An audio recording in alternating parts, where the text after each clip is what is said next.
Selamat datang di Gereja Santo Fransiskus de Sales. Malam ini adalah perayaan Hari Raya Kamis Putih. Kita akan mengenangkan perjamuan malam terakhir Tuhan Yesus bersama para rasul-Nya. Kita diundang untuk ambil bagian dalam perjamuan ini. Ini bukanlah undangan yang menyedihkan, melainkan suatu perjamuan yang menggembirakan. Karena dalam perjamuan ini, kita akan mengungkapkan rasa syukur atas penyertaan kasih Allah kepada kita. Kita akan menikmati perjamuan sebagai tanda kesatuan kita dengan Tuhan. Kita juga akan mengenang ketika Tuhan Yesus membasuh kaki para rasul. Berikut adalah beberapa panduan dalam misa malam Kamis Putih. 1. Ritus pembasuhan kaki ditiadakan. 2. Seusai doa sesudah komuni, akan diadakan pemindahan sakramen Maha Kudus dari gereja ke Kapel Aloysius. Selama perarakan sakramen Maha Kudus dari gereja sampai selesainya sakramen Maha Kudus ditahtakan di Kapel Aloysius, dimohon seluruh umat tetap duduk di bangku masing-masing dan tetap menjaga suasana hening dan hikmat. 3. Berkat untuk anak-anak akan diberikan setelah komuni selesai. 4. Saat meninggalkan gereja, umat tetap menjaga suasana hening serta mengikuti arahan dari petugas tata laksana. Malam ini liturgi akan dilayani oleh petugas tata laksana dari Legio Maria Ratu Rosari, Kor dari Servus Dei Choir. Misa akan dipimpin oleh Romo RP Andreas Maria Siswinarko SCY. Demikian panduan misa pada malam hari ini. Atas perhatiannya diucapkan terima kasih. Marilah kita menyiapkan hati untuk memulai perayaan Ekaristi. Umat dimohon berdiri.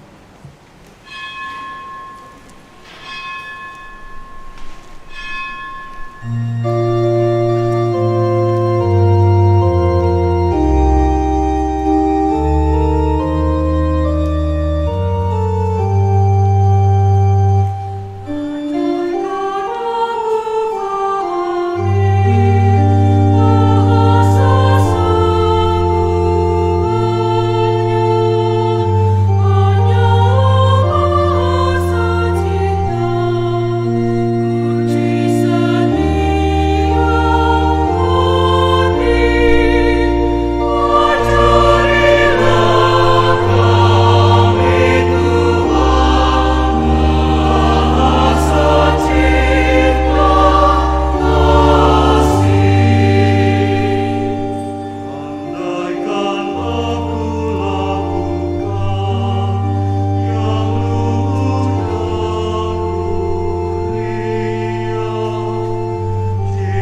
Dalam nama Bapa dan Putra dan Roh Kudus. Amin. Tuhan sertamu.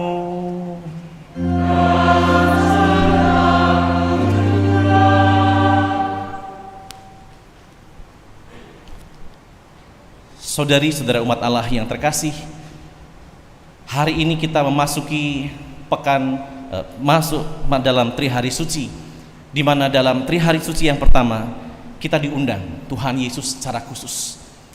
Dia mengundang para muridnya untuk makan dalam perjamuan bersamanya.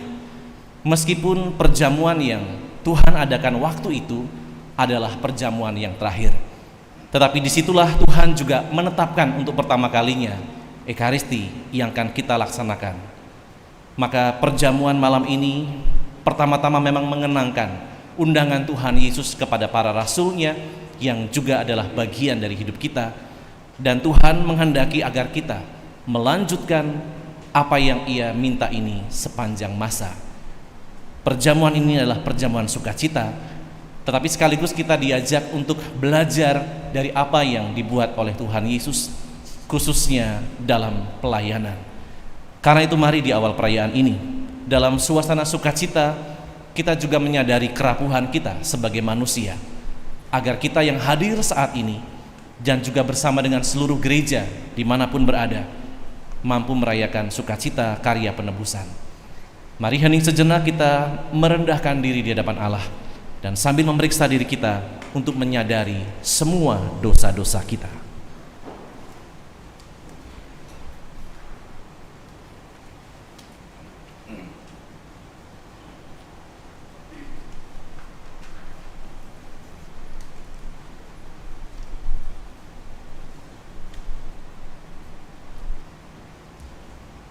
Marilah sekarang kita mengakui bersama-sama sesal dan tobat kita.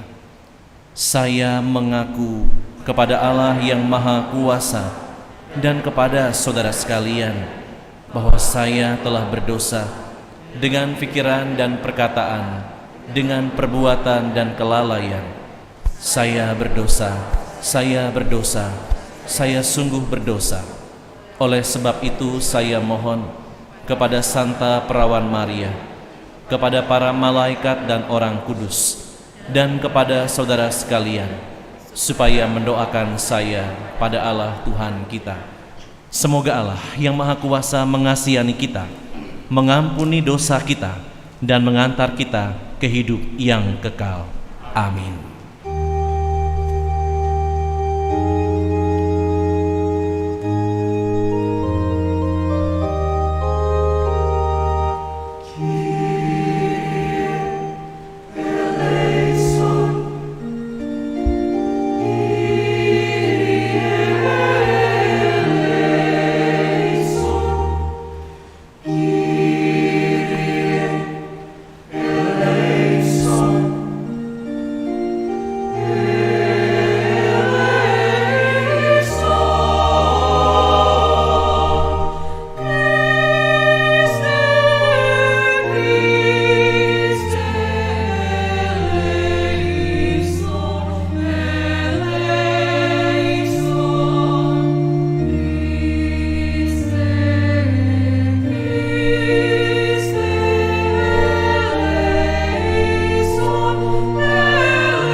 excelsis Deo.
Marilah berdoa.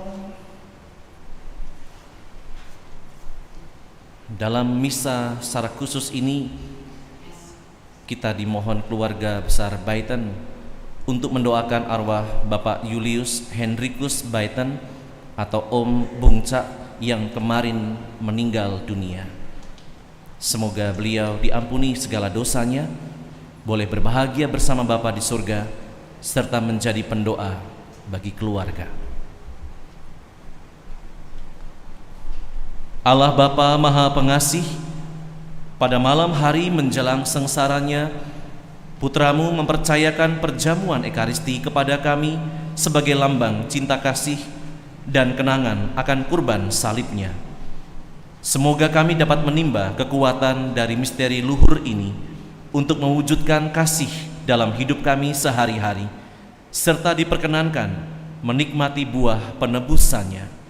Sebab Dialah Tuhan dan pengantara kami, yang bersama Dikau dalam persekutuan Roh Kudus, hidup dan berkuasa sepanjang segala masa.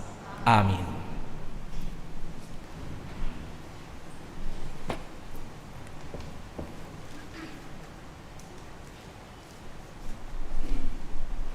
Pembacaan dari Kitab Keluaran.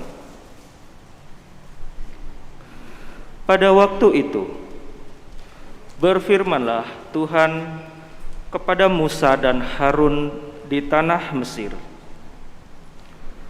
Bulan ini akan menjadi permulaan segala bulan bagimu. Bulan yang pertama bagimu tiap-tiap tahun. Katakanlah kepada segenap jemaat Israel, pada tanggal 10 bulan ini, hendaklah diambil seekor anak domba oleh masing-masing menurut kaum keluarga. Seekor anak domba untuk tiap-tiap rumah tangga. Tetapi jika rumah tangga itu terlalu kecil jumlahnya untuk menghabiskan seekor anak domba, maka hendaklah ia bersama dengan tetangga yang terdekat mengambil seekor menurut jumlah jiwa. Tentang anak domba itu, kamu buatlah perkiraan menurut keperluan tiap-tiap orang. Anak dombamu itu harus jantan, tidak bercela, dan berumur 1 tahun. Kamu boleh mengambil domba, boleh kambing. Anak domba itu harus kamu kurung sampai tanggal 14 bulan ini. Lalu seluruh jemaat Israel yang berkumpul harus menyembelihnya pada senja hari. Darahnya harus diambil sedikit dan dioleskan pada kedua tiang pintu dan pada ambang atas rumah, tempat orang-orang makan anak domba itu. Pada malam itu juga mereka harus memakan dagingnya yang dipanggang. Daging panggang itu harus mereka makan dengan roti yang tidak beragi dan sayuran pahit. Beginilah kamu harus memakannya: pinggangmu berikat, kaki berkasut, dan tongkat ada di tanganmu. Hendaknya kamu memakannya cepat-cepat. Itulah Paskah Tuhan.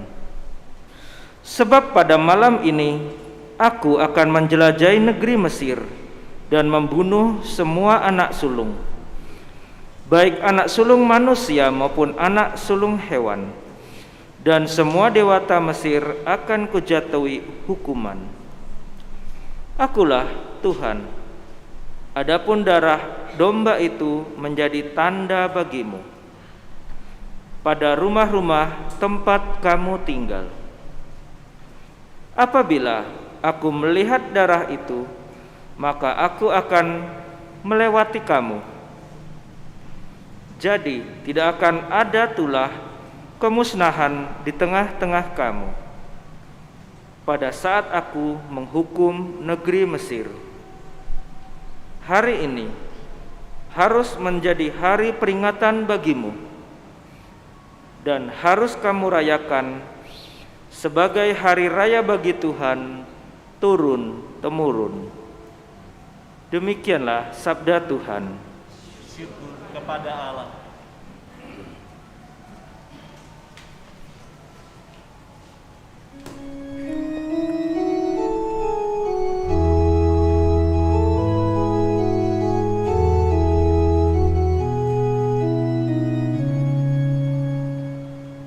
Piala syukur ini adalah persekutuan dengan darah Kristus. Piala syukur ini adalah persekutuan dengan darah Kristus. Bagaimana akan ku balas kepada Tuhan segala kebaikannya kepadaku? Aku akan mengangkat piala keselamatan dan akan menyerukan nama Tuhan. Piala syukur ini adalah persekutuan dengan darah Kristus. Sungguh berhargalah di mata Tuhan kematian semua orang yang dikasihinya. Aku hamba-Mu, anak dari sahayamu. Engkau telah melepaskan belengguku. Piala syukur ini adalah persekutuan dengan darah Kristus.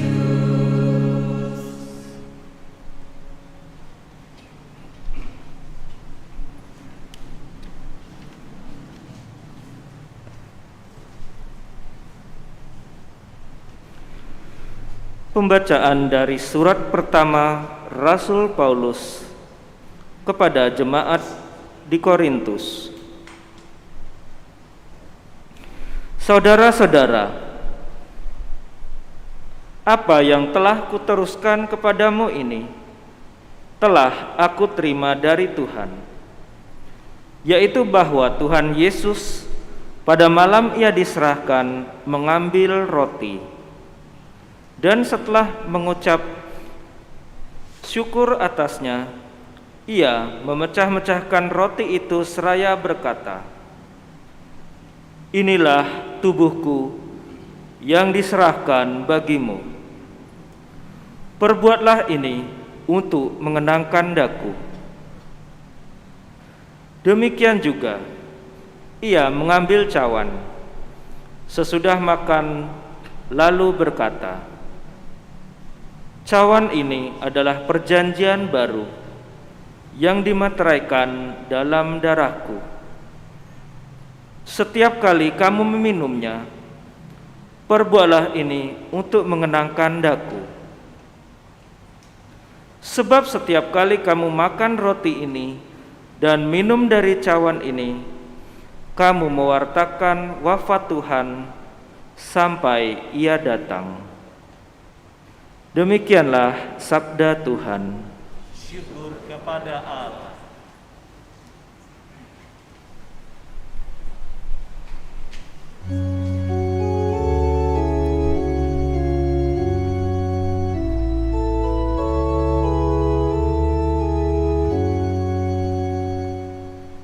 Terpujilah Kristus Tuhan, Raja mulia dan kekal.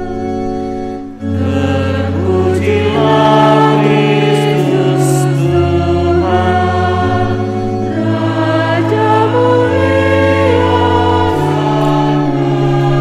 kekal.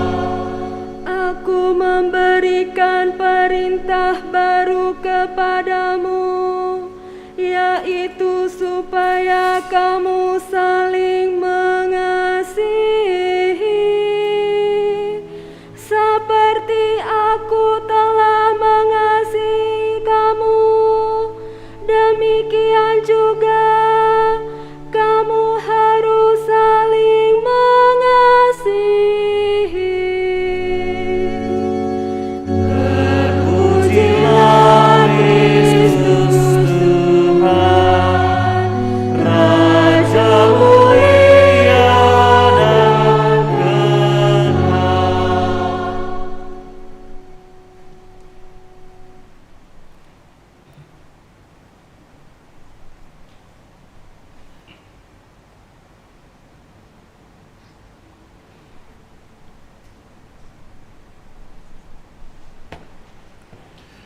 Tuhan sertamu.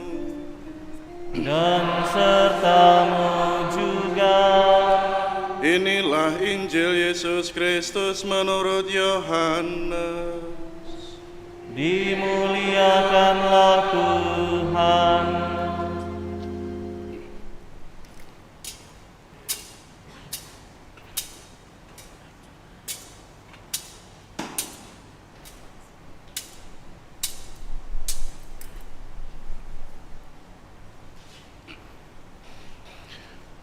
Sebelum hari raya Paskah mulai, Yesus telah tahu bahwa saatnya sudah tiba untuk pergi dari dunia ini kepada Bapa.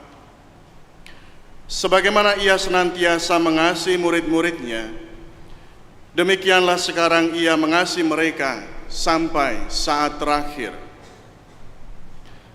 Ketika mereka sedang makan bersama, Iblis telah membisikkan dalam hati Yudas Iskariot, anak Simon, rencana untuk mengkhianati Yesus. Yesus tahu bahwa Bapa telah menyerahkan segala sesuatu kepadanya dan bahwa Ia datang dari Allah dan akan kembali kepada Allah. Lalu bangunlah Yesus dan menanggalkan pakaiannya. Ia mengambil selai kain lenan dan mengikatkannya pada pinggangnya. Kemudian Ia menuangkan air ke dalam sebuah baskom dan mulai membasuh kaki murid-muridnya, lalu menyekanya dengan kain yang terikat pada pinggangnya itu. Lalu sampailah Ia kepada Simon Petrus.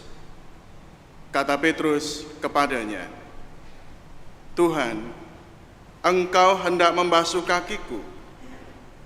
Jawab Yesus kepadanya, "Apa yang aku lakukan, engkau tidak mengerti sekarang, tetapi engkau akan memahaminya kelak." Kata Petrus kepadanya, "Selama-lamanya engkau tidak akan membasuh kakiku." Jawab Yesus, "Jika aku tidak membasuh engkau, engkau tidak mendapat bagian dalam aku." Kata Simon Petrus kepadanya, "Tuhan, jangan hanya kakiku saja, tetapi juga tangan dan kepalaku." Kata Yesus kepadanya, "Siapa saja yang telah mandi, ia tidak usah membasuh diri lagi selain membasuh kakinya, karena ia sudah bersih seluruhnya. Kamu pun sudah bersih, hanya tidak semua." Yesus tahu siapa yang akan menyerahkan Dia, karena itu Ia berkata, "Tidak semua kamu bersih." Sesudah membasuh kaki mereka, Yesus mengenakan pakaiannya dan kembali ke tempatnya. Lalu Ia berkata kepada mereka, "Mengertikah kamu apa yang telah aku lakukan kepadamu? Kamu menyebut aku guru dan Tuhan, dan katamu itu tepat. Sebab memang akulah guru dan Tuhan. Jadi, jika aku, Tuhan dan gurumu, membasuh kakimu, maka kamu pun wajib saling membasuh kaki. Sebab aku telah memberikan suatu teladan kepadamu, supaya kamu juga melakukan seperti yang telah aku lakukan kepadamu.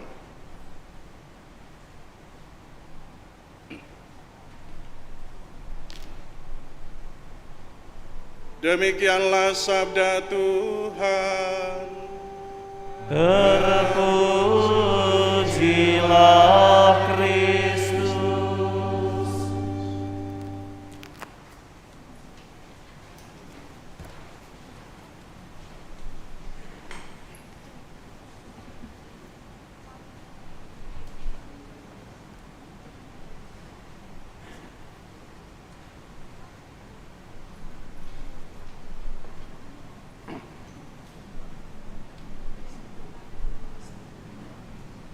Saudari-saudara terkasih, selama saya berada di sini, saya mengalami dinamika dalam perayaan Paskah. 2020, saya mengalami situasi pandemi bersama-sama dengan Anda sekalian, sehingga ketika merayakan Paskah, saya merayakan bersama hanya dengan petugas-petugas saja. Gereja kosong, live streaming. 2021, sesuatu yang indah mulai muncul, meskipun dalam tahap pembatasan. Perayaan Kamis Putih seperti ini sudah mulai dihadiri meskipun dalam jumlah yang terbatas. Hanya dalam gereja, di bawah itu sangat dibatasi. Dan hari ini, Paskah atau malam Kamis Putih di tahun 2022, saya mengalami dinamika yang baru lagi bersama dengan hampir seluruh umat paroki. Maka secara pribadi tentu ini menyisakan sebuah pengalaman keharuan, karena saya boleh mengalami Paskah mulai dari Trihari Suci dan sebagainya sampai hari ini dengan dinamika yang berbeda-beda.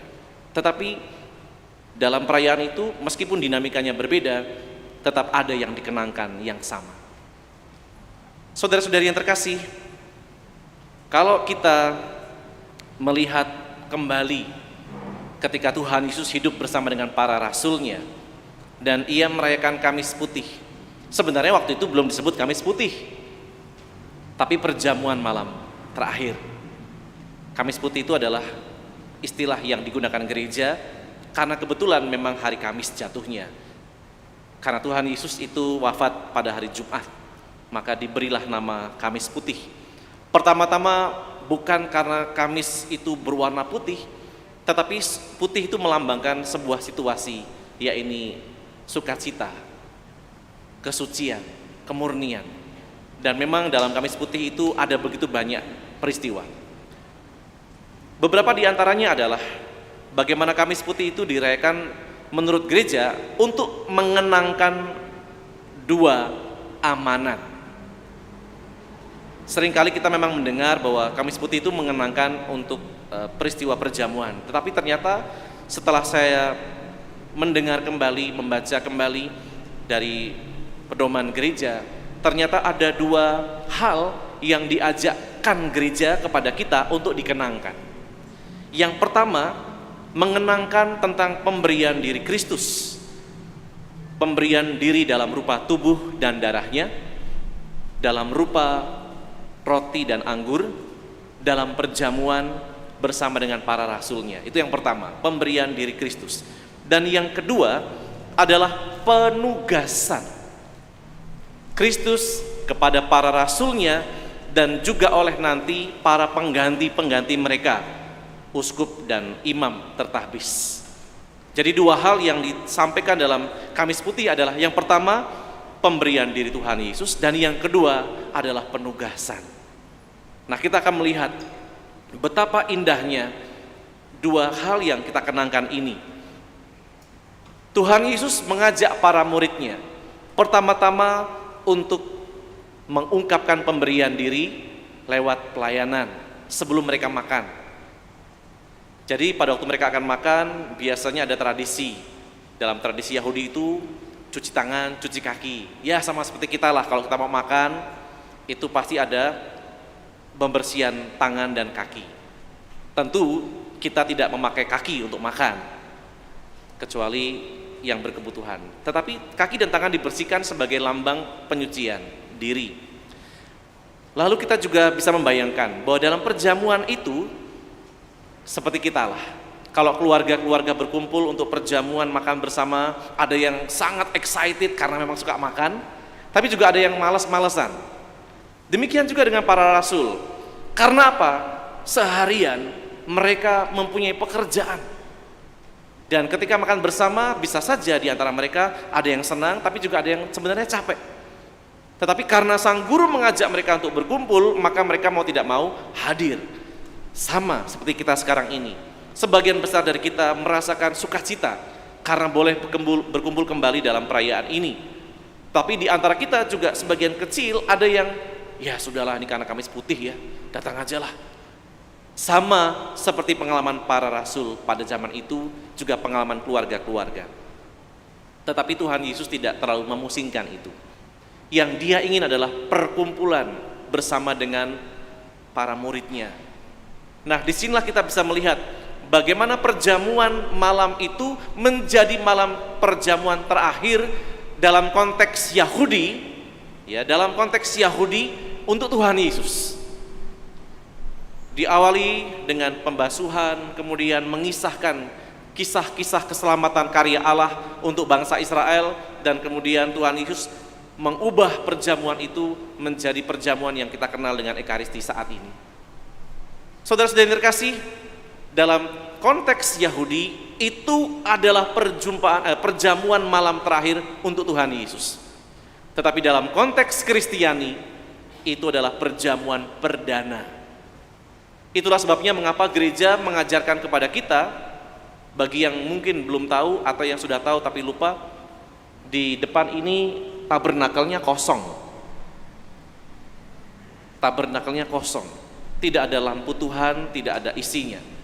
Untuk mengatakan bahwa Kamis Putih adalah saat perdana gereja diajak untuk merayakan Ekaristi. Maka nanti ini juga tidak akan diisi pada waktu nanti setelah komuni, karena itu akan menjadi penuh ketika nanti malam Paskah. Tetapi gereja mau mengajak, inilah saat perdana di mana Tuhan Yesus mengadakan Ekaristi.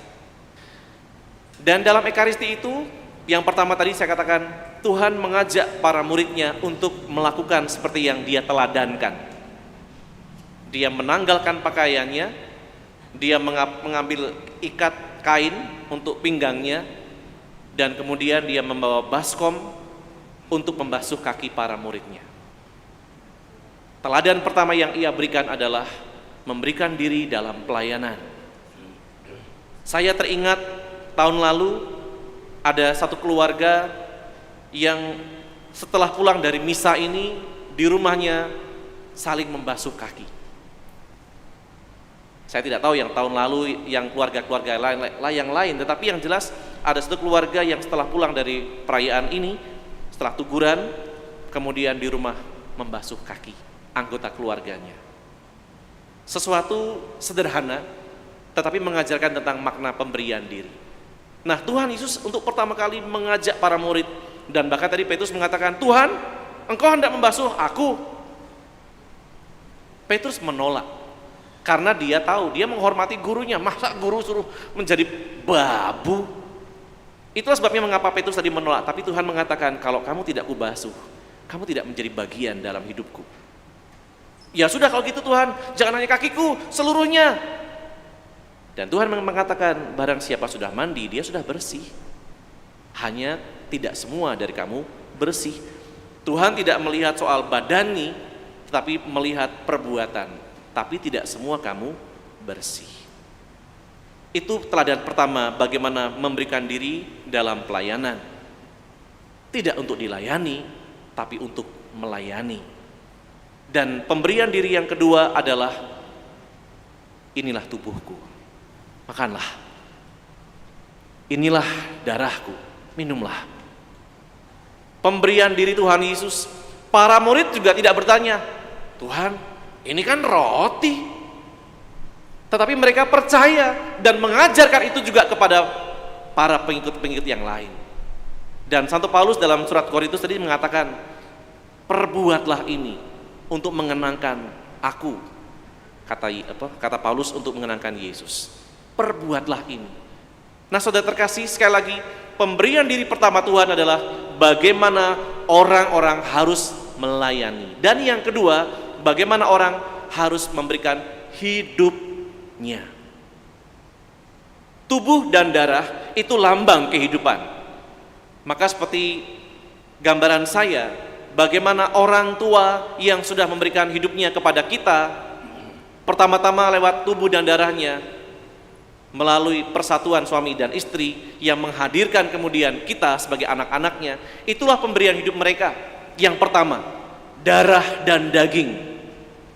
Dan kemudian mereka memberikan diri mereka sepenuh-penuhnya dalam segala tindakan pemberian-pemberian yang lain. Mengajari berbicara, mengajari berjalan, memberikan makan setiap saat, menyekolahkan, kemudian memberikan kesehatan bagi anak-anak yang sedang sakit. Itulah pemberian diri mereka. Dan itu juga sudah Anda lakukan sebagai murid Tuhan. Maka tidak hanya itu, harus berkembang yang lain, pemberian diri itu. Lalu yang kedua, kita mengenangkan tentang penugasan para rasul dan para pengganti-penggantinya. Lakukanlah ini sebagai kenangan akan daku. Dan ini ditugaskan oleh Tuhan Yesus dan diminta oleh Tuhan Yesus secara khusus. Kita ingat dalam Ekaristi dikenal dengan banyak nama. Ada perjamuan, ada kurban, ada misa atau perutusan. Itu Ekaristi dengan banyak nama. Salah satu yang ingin ditampilkan atau saya tampilkan adalah Ekaristi sebagai kurban. Kita ingat peristiwa Iskak ketika akan disembelih oleh bapaknya. Iskak tidak bersalah, tetapi mau disembelih oleh bapaknya. Karena apa? Allah menguji iman Abraham. Tetapi karena Allah sudah melihat iman Abraham yang kuat, maka kemudian tidak jadi disembelih anak itu. Kemudian Abraham diperintahkan untuk mengambil domba yang tersangkut tanduknya untuk menjadi pengganti Iskak, anaknya. Domba tadi sebenarnya menjadi gambaran Kristus. Dia yang tidak bersalah harus menjadi korban atas orang yang bersalah. Jadi saudara-saudara terkasih, kurban Ekaristi adalah kurban di mana orang yang tidak bersalah, yang seharusnya tidak mendapatkan hukuman, tetapi merelakan dirinya untuk menjadi pengganti kita yang berdosa, yang seharusnya mendapatkan hukuman. Jadi sekali lagi, Ekaristi mengajak kita untuk juga mampu menjadi kurban. Kadang-kadang dalam perbuatan-perbuatan kita tidak bersalah, tapi kita dipersalahkan oleh orang. Dan Tuhan sudah mengajarkan kepada kita banyak hal. Kalau kamu ditampar pipimu yang kiri, berikan pipimu yang lain. Kalau ada orang yang fitnahmu, doakan. Kalau ada orang yang mencemoohmu, doakan, ampuni. Itulah pengorbanan yang juga bisa menjadi gambaran apakah kita sudah benar menghidupi Ekaristi sebagai kurban. Seperti Kristus yang juga memberikan dirinya, kendati dia tidak bersalah, dia tetap memberikan yang terbaik. Di sini kita juga bisa belajar menjadi kurban bagi keselamatan banyak orang. Terkadang saya tidak bersalah, tetapi oleh orang-orang tertentu kita dipandang bersalah. Karena mungkin di mata orang itu kita kurang berharga. Tapi bagi kita yang menyadari panggilan sebagai anak Allah yang mau berkorban, kita diajak untuk mampu menjadi silih. Saudara-saudari, apa yang bisa kita buat? Apa yang bisa kita teruskan sebagai amanat Tuhan Yesus ini? Dalam Kamis Putih, kita diajak untuk menjalankan dua amanat tadi. Yang pertama, lakukanlah ini sebagai kenangan akan daku. Lakukanlah ini sebagai kenangan akan daku. Nah, mari bertanya sedikit. Setelah 2 tahun berjalannya pandemi, sebagian besar umat sudah mulai hadir untuk merayakan Ekaristi. 2 tahun, sebagian kecil orang masih tetap nyaman dengan streaming. Apakah sama misa streaming dan misa yang langsung? Tentu ada perbedaannya. Kalau orang yang merayakan Ekaristi tentu akan menyambut tubuh Kristus sebagai tanda persatuan. Maka dengan membaiknya situasi ini, mari kita kembali merayakan misa. Tuhan Yesus tidak meminta kita untuk setiap hari misa. Itu tugas para imam, permintaannya. Karena kalau tidak ada imam, tidak ada misa. Nanti akan saya katakan dengan bagian yang kedua. Mari merayakan Ekaristi seperti permintaan Tuhan Yesus. Lakukanlah ini sebagai kenangan akan daku. Para umat Allah yang terkasih, Anda adalah murid-murid Tuhan Yesus. Anda hanya diminta untuk merayakan Ekaristi seminggu sekali. Memang ada yang rajin, sedikit sekali yang setiap hari misa pagi atau misa harian. Tetapi Anda sebagian besar diundang merayakan misa 1 kali saja dalam 1 minggu. Ini perintah Tuhan, bukan perintah Romo. Lakukanlah ini sebagai kenangan akan daku. Maka mari sekarang kita membangkitkan semangat kita untuk kembali merayakan Ekaristi setelah 2 tahun, tanda kutip, kita dibelenggu dengan situasi pandemi yang membuat kita tidak bisa hadir dalam kebersamaan. Mari merayakan Ekaristi sebagai kenangan. Sama seperti tadi Santo Paulus mengatakan, sampai waktunya Tuhan datang lagi. Kapan Tuhan datang lagi? Ada 2. Yang pertama, parusia, artinya ketika Tuhan nanti datang mengadili orang yang hidup dan yang mati. Itu yang pertama. Lalu yang datang kedua kali pada waktu kita mati. Maka mari kita melaksanakan Ekaristi ini sebagai amanat dari Tuhan untuk kita jalankan. Kalau seandainya Anda mengingat, apakah Tuhan Yesus pernah menyuruh kita, memerintahkan kita untuk membaca kitab suci? Tidak ada. Tuhan Yesus tidak pernah mengatakan, "Hei para murid, bacalah kitab suci." Tidak pernah. Apakah Tuhan Yesus dalam penampakannya untuk menghormati Bunda Maria, dia juga mengatakan pada para murid, "Para muridku, doalah rosario"? Tidak ada. Apakah Tuhan Yesus pernah mengatakan, "Berdevosilah kepada hatiku" pada waktu dia bangkit? Tidak. Tetapi dia menampakkan diri setelah sekian ribu tahun baru menampakkan diri untuk permintaan devosi hati kudus dan hak kerahiman ilahi. Nah, saudara terkasih, kalau Tuhan Yesus tidak memerintahkan kita membaca kitab suci, apakah kita kemudian tidak baca kitab suci? Tentu membaca. Kalau yang tidak diperintahkan saja kita lakukan, tentu yang diperintahkan harusnya dilakukan. Dalam pemberkatan orang-orang meninggal, seringkali saya mengamati ada kitab suci, ada rosario yang disematkan di tangan ya, di tangan, dan ada kitab suci di sebelahnya. Saya melihat, wah, ada kitab suci yang sudah lusuh. Ada rosario yang sudah mulai ada yang rusak. Tandanya kemungkinan besar itu digunakan. Tetapi tidak jarang saya melihat juga ada di tangan itu rosario masih bening, mengkilat. Ada kitab sucinya juga masih terbungkus. Jangan-jangan nanti Tuhan tanya, tuh masih segelan, nggak dibaca tuh. Maka mari saudara-saudara terkasih, kalau yang tidak Tuhan suruh saja kita lakukan, apalagi yang Tuhan minta kepada kita, mari kita lakukan. Kenangkanlah aku dengan merayakan peristiwa ini. Itu yang pertama. Yang kedua, mendoakan Bapak Uskup dan para imam yang menjadi sarana dan tanda kehadiran Kristus, khususnya dalam sakramen-sakramen. Kalau seandainya ketika berjumpa dengan Romo Murwanto atau saya di tempat biasa, okelah kita bisa ngobrol macam-macam, gak usah lihat Tuhan Yesusnya. Tapi ketika dalam perayaan sakramen-sakramen, tentu mereka, para imam, menjadi sarana dan tanda kehadiran Tuhan. Maka saya mengajak Bapak dan Ibu, saudara-saudari, ingat para uskup dan para imam yang diminta oleh Tuhan Yesus mendatangkan karunia berkat dari surga. Mereka tetaplah manusia biasa yang kadang-kadang punya banyak kelemahan, bahkan tidak sedikit romo-romo itu bodoh seperti saya. Tetapi jangan sampai kehadiran mereka itu menjadi bahan hujatan, bahan caci maki, atau direndahkan karena kebodohannya. Tetapi nasihatilah mereka dengan cinta kasih, karena untuk menghadirkan seorang imam membutuhkan waktu yang panjang. Dan kalau kita sadar hanya imam, masuk Bapak Uskup ya, hanya imam yang mampu menghadirkan Kristus ke dunia ini.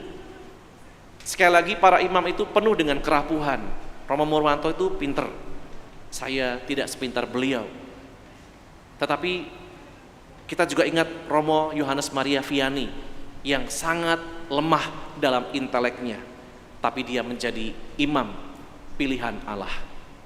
Maka mari juga mendoakan para imam agar mereka tetap bisa menjadi sarana dan tanda kehadiran Kristus, agar mereka juga tetap mampu menjalankan pelayanan-pelayanan pastoral lewat sakramen-sakramen. Mereka tentu banyak kelemahan, mereka tentu banyak kekilafan, mereka juga bukan malaikat. Maka nasihatilah mereka dengan cinta, seperti Kristus juga mencintai kita. Jangan menghujat, jangan mencaci, karena mereka juga manusia biasa. Saudara-saudari, itulah yang perlu kita sadari. Tanpa para imam, tidak mungkin umat merayakan Ekaristi, dan tidak mungkin umat bisa melaksanakan lakukanlah ini sebagai kenangan akan daku. Dan tidak hanya para imam, tapi juga mereka yang sedang mempersiapkan diri sebagai calon-calon imam. Mereka juga dituntut dengan banyak hal supaya mereka bisa lulus, supaya mereka dipandang layak. Maka doakanlah mereka yang terus berjuang, yang kadang-kadang umat tidak tahu betapa beratnya menjadi seorang seminaris, berjuang dengan begitu banyak situasi. Doakanlah kami para imam, Bapak Uskup, dan juga mereka yang sedang mempersiapkan diri, agar karya Allah di dunia melalui Ekaristi dapat terus terlaksana. Karena hanya melalui para imam, Bapak Uskup, maka Kristus bisa dihadirkan dan diterima oleh umat Allah. Saudara terkasih, saya akan mengakhiri permenungan ini dengan mengajak kita untuk melihat gambaran tindakan Tuhan Yesus yang pernah Ia lakukan kepada para murid dengan pembasuhan kaki. Memang tahun ini sama seperti tahun kemarin belum ada upacara pembasuhan kaki, dan yang perlu diketahui bahwa di Dekanat 1 memang saat ini disepakati untuk saat ini ya tidak diadakan pembasuhan kaki. Mungkin tahun depan kalau situasi sudah membaik, upacara akan dilaksanakan dengan lebih komplit.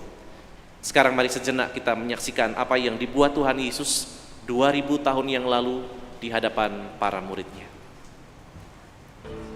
Yesus dan murid-muridnya sedang makan malam. Iblis sudah dimasukkan dalam hati Yudas, putra Simon Iskariot. Tugasnya untuk mengkhianati Yesus. Yesus tahu Bapa sudah menyerahkan kekuasaan kepadanya. Ia tahu bahwa ia datang dari Allah dan akan kembali kepada Allah.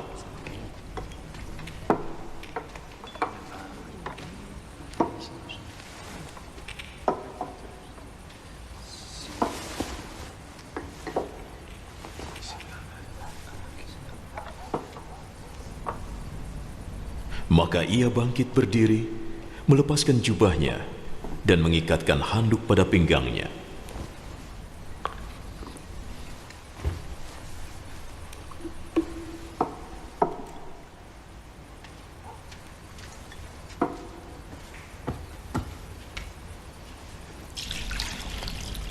Lalu ia menuang air ke dalam sebuah baskom dan mulai membasuh kaki murid-muridnya dan mengeringkannya dengan handuk di pinggangnya.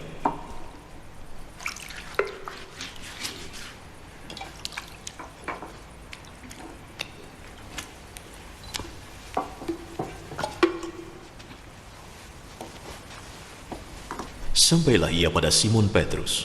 Apakah engkau akan membasuh kakiku, Tuhan? Sekarang kamu tidak mengerti yang kulakukan, tapi nanti kamu akan mengerti. Tidak, jangan pernah Tuhan membasuh kakiku. Jika aku tidak membasuhmu, kamu tidak lagi menjadi muridku. Tuhan,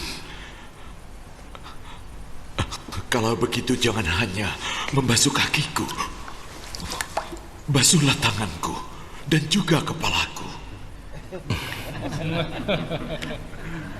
Yang sudah mandi sudah bersih seluruhnya dan tidak perlu dibersihkan lagi, kecuali kakinya. Semua sudah bersih.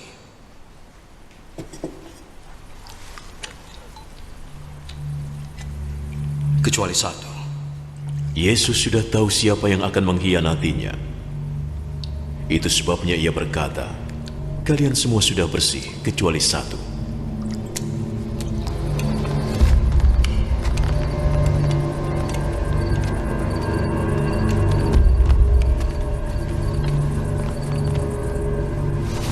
Setelah Yesus membasuh kaki mereka, ia segera mengenakan jubahnya lagi dan kembali ke tempatnya semula di meja. Mengertikah kalian yang baru saja kulakukan? Kalian memanggilku guru dan Tuhan. Dan panggilan itu sudah benar, sebab aku memang demikian. Jika aku sebagai guru dan Tuhan membasuh kaki kalian, maka kalian wajib juga saling membasuh. Aku memberi teladan kepada kalian, supaya kalian melakukan yang sudah kulakukan. Aku berkata yang sesungguhnya, seorang hamba tidak lebih besar dari tuannya, dan utusan tidak lebih besar dari yang mengutusnya. Karena kalian sudah mengetahuinya, kalian akan merasa bahagia jika kalian melakukannya. Yesus dan Sekarang saudara-saudari yang terkasih, mari kita bangkit berdiri. Kita bawa doa-doa kita dalam Ekaristi ini. Dengan membasuh kaki para muridnya, Yesus telah memberikan perintah baru agar kita saling melayani dan saling mencintai. Maka marilah kita sekarang berdoa kepada Bapa di surga agar dapat melaksanakan perintah baru itu dengan sepenuh hati. Bagi Sri Paus, para uskup, dan para imam, semoga Sri Paus dan uskup kami, serta para imam dapat melakukan tugas penggembalaan mereka dengan rendah hati, seperti Yesus yang membasuh kaki murid-muridnya. Marilah kita mohon, Kabulkanlah doa kami ya Tuhan.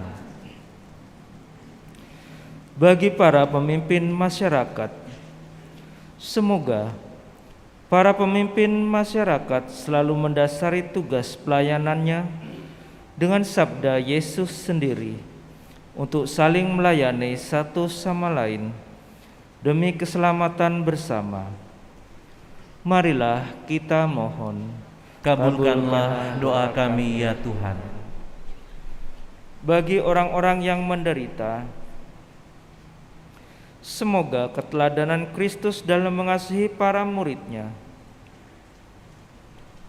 menggugah setiap orang untuk terlibat dalam memberi pertolongan dan kasih bagi orang-orang yang sedang menderita. Marilah kita mohon, Kabulkanlah doa kami ya Tuhan. bagi kita yang merayakan Ekaristi pada malam ini, semoga kita semua pada hari ini memperbarui niat untuk saling mengasihi dan bekerja sama dalam keluarga kita masing-masing, sehingga nilai hidup Kristiani keluarga kita terpancar pula di dalam kehidupan bermasyarakat. Marilah kita mohon, Kabulkanlah doa kami ya Tuhan. Untuk Bapak Julius Hendrikus Baitan yang kemarin berpulang. Semoga keluarga yang ditinggalkan tetap ditabahkan, dan beliau yang meninggal memperoleh rahmat belas kasih dan kerahiman Allah. Marilah kita mohon, kabulkanlah doa kami ya Tuhan. Allah Bapa Maha Pengasih, dengarkanlah permohonan kami. Semoga kami belajar sabar dan rela berkorban bagi sesama, seperti Yesus Kristus Putramu, Tuhan dan pengantara kami. Amin.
So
Berdoalah saudari-saudara supaya persembahanku dan persembahanmu berkenan kepada Allah Bapa yang Maha Kuasa. Semoga persembahan ini diterima demi kemuliaan Tuhan dan keselamatan kita, serta seluruh umat Allah yang kudus. Allah Bapa Maha Murah, terimalah dan persatukanlah persembahan kami dengan kurban Kristus Putramu, sehingga mendatangkan rahmat keselamatan bagi kami. Dengan pengantaraan Kristus, Tuhan kami. Amin. Tuhan sertamu. Dan sertamu juga. Marilah mengarahkan hati kepada Tuhan.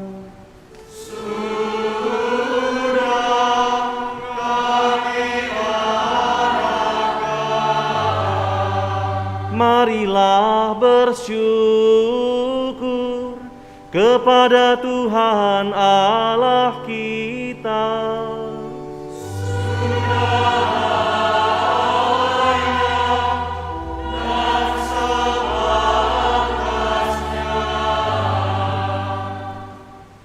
Sungguh pantas dan benar, layak dan menyelamatkan, bahwa kami selalu dan dimanapun bersyukur kepadamu, Tuhan Bapa yang kudus, Allah yang maha kuasa dan kekal, dengan pengantaraan Kristus Tuhan kami. Dia imam yang sejati dan kekal, yang pertama mempersembahkan dirinya kepadamu, dengan menetapkan wujud kurban yang abadi sebagai persembahan yang menyelamatkan, dan memerintahkan kami untuk mempersembahkan kurban ini sebagai kenangan akan dirinya. Ketika menyantap tubuh yang dikurbankan bagi kami dikuatkan. Ketika meminum darah yang ditumpahkan bagi kami disucikan. Sebab itu bersama para malaikat dan malaikat agung, bersama singgasana dan kekuasaan, serta bersama seluruh laskar surgawi, kami melakukan madah kemuliaan bagimu dengan tak henti-hentinya bernyanyi. Deus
Sungguh kuduslah Engkau Tuhan, sumber segala kekudusan. Maka kami mohon, kuduskanlah persembahan ini dengan pencurahan roh-Mu, agar bagi kami menjadi tubuh dan darah Tuhan kami, Yesus Kristus. Ketika Dia diserahkan untuk menanggung sengsara dengan rela, Dia mengambil roti, dan sambil mengucap syukur Dia memecah-mecahkan, lalu memberikannya kepada murid-muridnya seraya berkata, "Terimalah dan makanlah kamu semua. Inilah tubuhku yang diserahkan bagimu."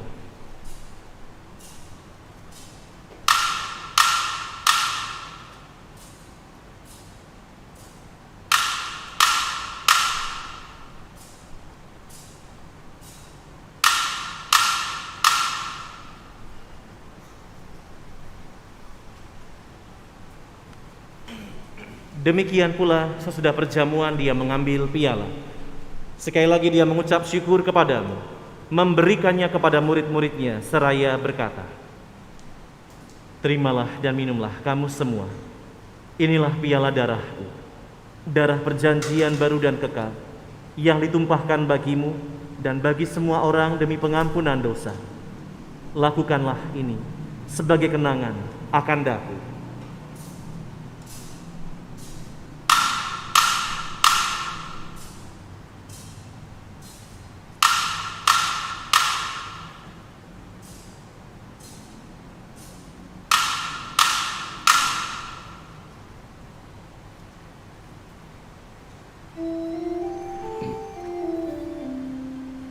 Marilah mewartakan misteri iman kita.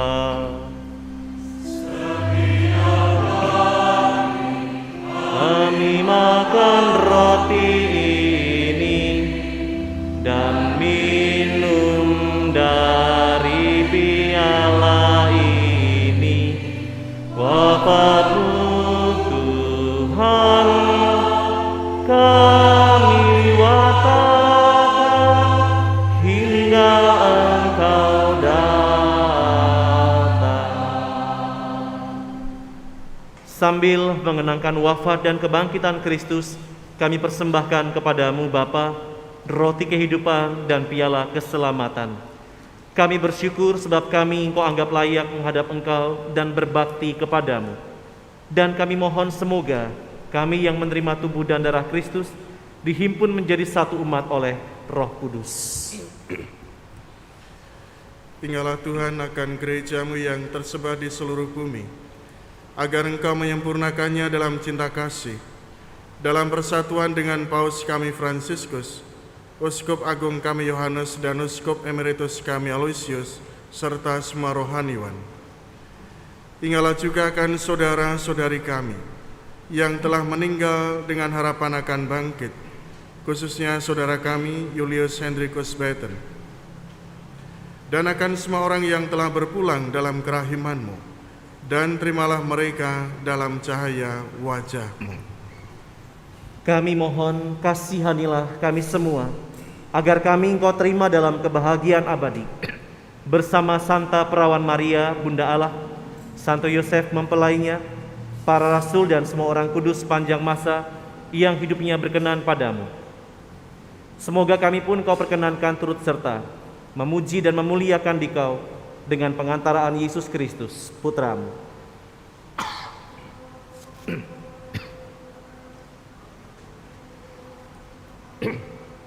Dengan pengantaraan Dia, bersama Dia dan dalam Dia, bagi-Mu Allah Bapa yang Maha Kuasa, dalam persekutuan dengan Roh Kudus, segala hormat dan kemuliaan sepanjang segala masa. Amin.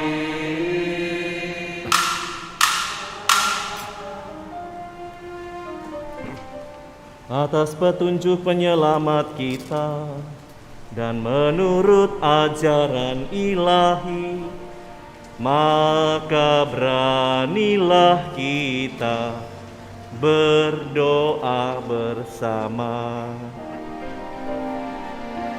Kami yang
bebaskanlah kami dari segala yang jahat.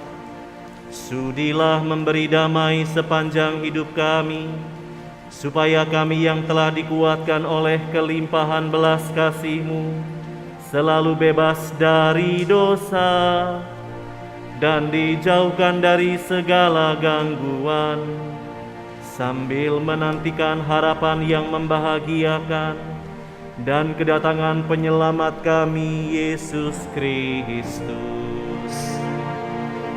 Sebab Engkaulah Raja yang mulia dan berkuasa untuk selama-lamanya.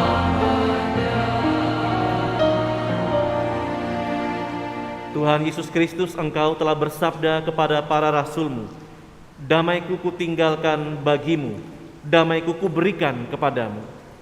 Janganlah memperhitungkan dosa kami, tapi perhatikanlah iman gereja-Mu, dan berilah kami damai dan kesatuan sesuai dengan kehendak-Mu. Engkau yang hidup dan meraja sepanjang segala masa. Amin. Damai Tuhan bersamamu. Dan bersama rohmu. Damai Kristus.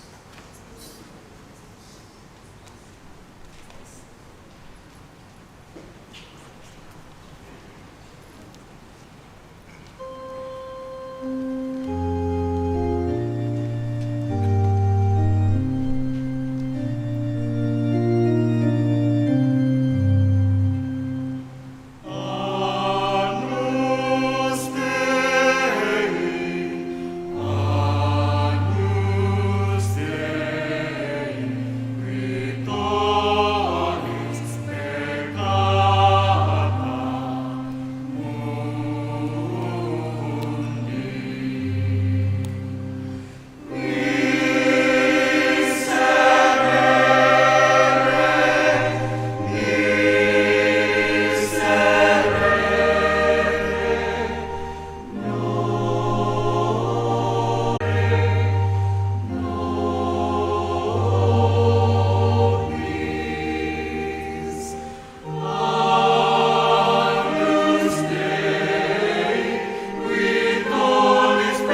Lihatlah anak domba Allah. Lihatlah Dia yang menghapus dosa dunia. Berbahagialah saudari-saudara yang malam ini diundang ke perjamuannya. Tuhan, saya tidak pantas Engkau datang kepada saya, tetapi bersabdalah saja, maka saya akan sembuh.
Biarkan aku terpilih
dirinya,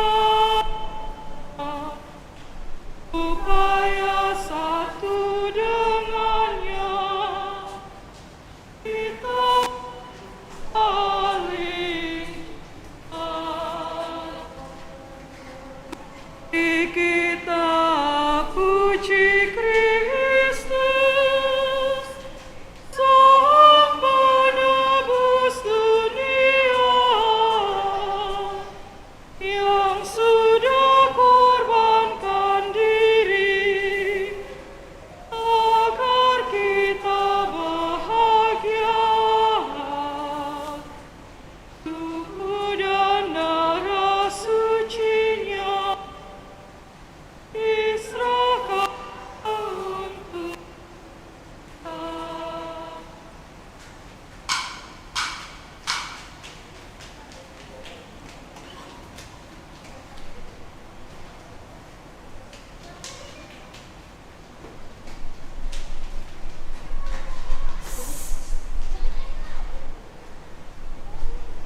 Pada malam yang terakhir, lahir hukum yang baru. Hendaknya saling cinta, cintaku padamu, karena kasih padamu dikorbankan hidupku. Sakramen yang maha kudus, tanda cinta kasihnya, dalam rupa roti anggur, Kristus berikan dirinya, supaya satu dengannya kita pun saling. Mari kita puji Kristus, Sang Penebus dunia, yang sudah korbankan diri agar kita bahagia.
Kristus berikan kita